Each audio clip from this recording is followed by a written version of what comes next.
इस matinee show में सबका स्वागत है। ठीक है, तो हमने कुछ काम ऐसा करना है कि इस मैटिनी शो में प्राइम टाइम 9 बजे वाला धमाल करना है। ठीक है, इस मैटिनी शो में प्राइम टाइम 9 बजे वाला धमाल करना है। नाम में भले बकवास हो, काम झकास करना है। जाकिर भाई को सुना होगा सबने। ठीक है, मेरा कहना इस तरीके से है कि ये स्टेज नहीं है, ये समतल है। ये स्टेज नहीं है, ये समतल है। जिस तरीके से हर किसी की जिंदगी में कुंतल है। तो जाकिर भाई का नाम ले रहा हूं, कुछ उन लोगों को शुक्रिया अदा करना चाह रहा हूं जिनकी वजह से पॉसिबल हो पाया है। ओके, तो मैं कहना इस तरीके से चाह रहा हूं कि लिख इसलिए पाता हूं क्योंकि मुझ में थोड़ी सी लगन है।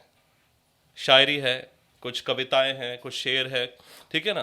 तो वो लिख इसलिए पाता हूं क्योंकि मुझ में थोड़ी सी लगन है। आपके सामने खड़ा इसलिए हो पाता हूं कि मेरे पीछे मनदीप, पंकज और नमन है। थैंक यू, बहुत बहुत शुक्रिया। और कहना ये चाह रहा हूँ कि इस साल में जनवरी में मैंने ये नया नया कुछ लिखना वगैरह शुरू किया था और लग रहा है कि कहीं तक बात बन रही है। सो आपके सामने आज कुछ लिखी हुई शायरी, कुछ शेर, कुछ पोइट्री आपके सामने प्रस्तुत करूँगा। सो आशा करता हूँ कि आपकी हौसला अफजाई आती रहेगी मेरी तरफ। Thank you, thank you. So तो जनवरी होता है ना कि कभी कभी एक नई जान को जिंदगी में लाने के लिए 9 महीने का समय तो लग ही जाता है। तो मुझे करीब करीब उतना ही समय लगा है। जनवरी से शुरू किया था, सितंबर तक आ गया हूं मैं अभी। ठीक है, तो एक नई जान को, एक नए शेर को कभी कभी लिखने के लिए भी 9 महीने लग जाते हैं। ठीक है, तो मेरा कहना इस तरीके से है कि जनवरी के फैसलों का निर्णय अब सितंबर में होगा। जनवरी के फैसलों का निर्णय अब सितंबर में होगा, क्योंकि साल भर मेरे लबों पे थी दुआ और तसव्वुर में पैगंबर होगा। आगे से हर जनवरी के फैसलों का निर्णय सितंबर में होगा, क्योंकि साल भर मेरे लब पे होगी दुआ और तसव्वुर में पैगंबर होगा। कुछ इस तरीके से मुकम्मल काम करा लेना ताकि ईमान बढ़ जाए। इस जन्म में मुझसे कुछ मुकम्मल काम करा लेना ताकि ईमान बढ़ जाए।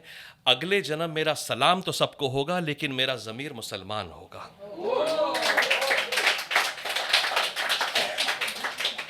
हम धर्मनिरपेक्षता की बात करते हैं इंडिया में और हर किसी को रिस्पेक्ट करने की बात करते हैं। मैं इस तरीके से कह रहा हूं कि अगले जन्म मुझे मुसलमान बनाना, क्योंकि एक जन्म में हम सब कुछ नहीं पढ़ पाएंगे, तो उसके लिए नया जन्म ज़रूरी है।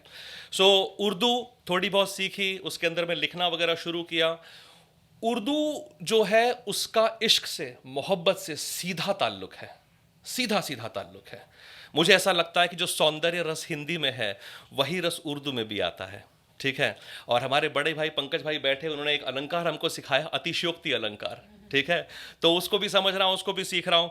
साथ साथ में कहने की मैं कोशिश कर रहा हूँ कि इश्क किस तरीके से किया जाए, इश्क किस तरीके से किया जाए, उसका होमवर्क किस तरीके से हो। तो सुनिएगा, प्रस्तुत करता हूँ आपके सामने कि सुबह शाम भेड़े चराया करो, सुबह शाम भेड़े चराया करो, दिन दोपहर गलत ट्रेनें पकड़ा करो। सुबह शाम भेड़े चराया करो, दिन दोपहर गलत ट्रेनें पकड़ा करो। शाम तक जब घर आओगे तो पाओगे कि सारा आसमां सारा गांव तुम्हारे हैं। शाम तक जब घर आओगे तो पाओगे कि सारा आसमां सारा गांव तुम्हारे हैं। रास्ते में जितनी लड़कियां मिले उन सब से इश्क लड़ाया करो।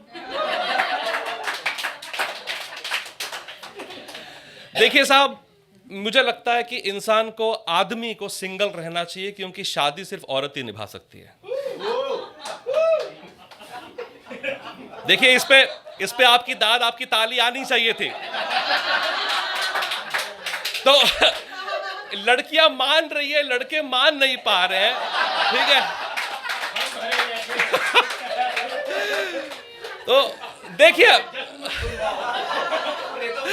आप तालियां भेजिए, आप हौसला अफजाई भेजिए, आप खुशियां भेजिए, आप ठहाके भेजिए। मैं आपकी तरफ जो भेजना चाह रहा हूं वो ये है, ध्यान दीजिएगा, कि अब तो हवाओं ने भी मुझसे बातें करनी शुरू कर दी है। अब तो हवाओं ने भी मुझसे बातें करनी शुरू कर दी है। झीलों ने भी मुझे उनका पानी देना शुरू कर दिया है। अब तो हवाओं ने भी मुझसे बातें करनी शुरू कर दी है, झीलों ने भी मुझे उनका पानी देना शुरू कर दिया है।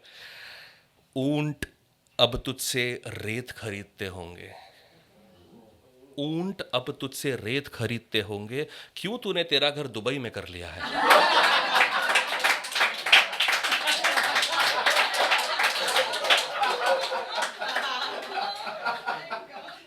ध्यान दीजिएगा, हर किसी का इश्क, हर किसी की माशूका उसी के घर में रहे ऐसा जरूरी नहीं है।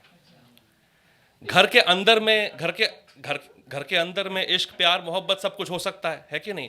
लेकिन जो पुराना इश्क होता है वो कहीं और भी हो सकता है, दिल्ली में भी हो सकता है, दुबई में भी हो सकता है। तो उसके बारे में ये चीज़ मैंने आपके नज़र की थी। और मैं ये कहना चाह रहा हूँ कि जनवरी से सितंबर का ये जो मेरा रास्ता रहा है, अब तक का जर्नी रही है, उसके ऊपर ध्यान दिया मैंने, और मैंने कोशिश की, मनदीप भाई से भी शेयर किया कि अगर आप सबका साथ रहे, अगर आप सबका साथ रहे तो मेरी शायरी हर लिटमस को पास करेगी। अगर आप सबका साथ रहे, साइंस वाले बैठे होंगे, जो नहीं है बगल वाले में समझा दूं, ठीक है? कि मेरी शायरी, हौसला अफजाई चाहिए, हौसला अफजाई मिलती रहे तो मेरी शायरी हर लिटमस को पार करेगी। अगर हौसला अफजाई मिलती रहे तो लोहड़ी से दिसंबर तक चलेगी।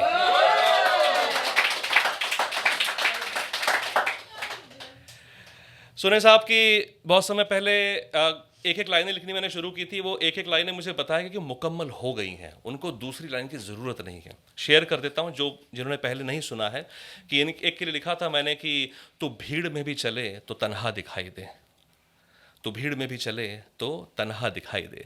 तो इस पर दूसरी लाइन इस तरीके से आ गई कि मेरा इश्क, जो मैंने कहा वो दूसरी लाइन है, पहली लाइन फिर मैंने लिख दी उसके ऊपर कि मेरे इश्क की खुमारी तुझ पर कुछ इस तरह, मेरे इश्क की खुमारी तुझ पर कुछ इस तरह दिखाई दे कि तू भीड़ में भी चले तो तन्हा दिखाई दे।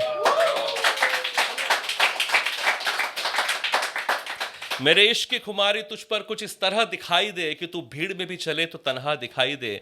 ये शेर मेरा सबसे पहला लिखा हुआ था और मैं आप सबके सामने ये चीज़ साझा करना चाह रहा था, इसलिए सबसे आखिर में मैंने मेरा सबसे पहला वाला शेर रखा हुआ है। सो बहुत बहुत शुक्रिया, thank you very much, thank you very much.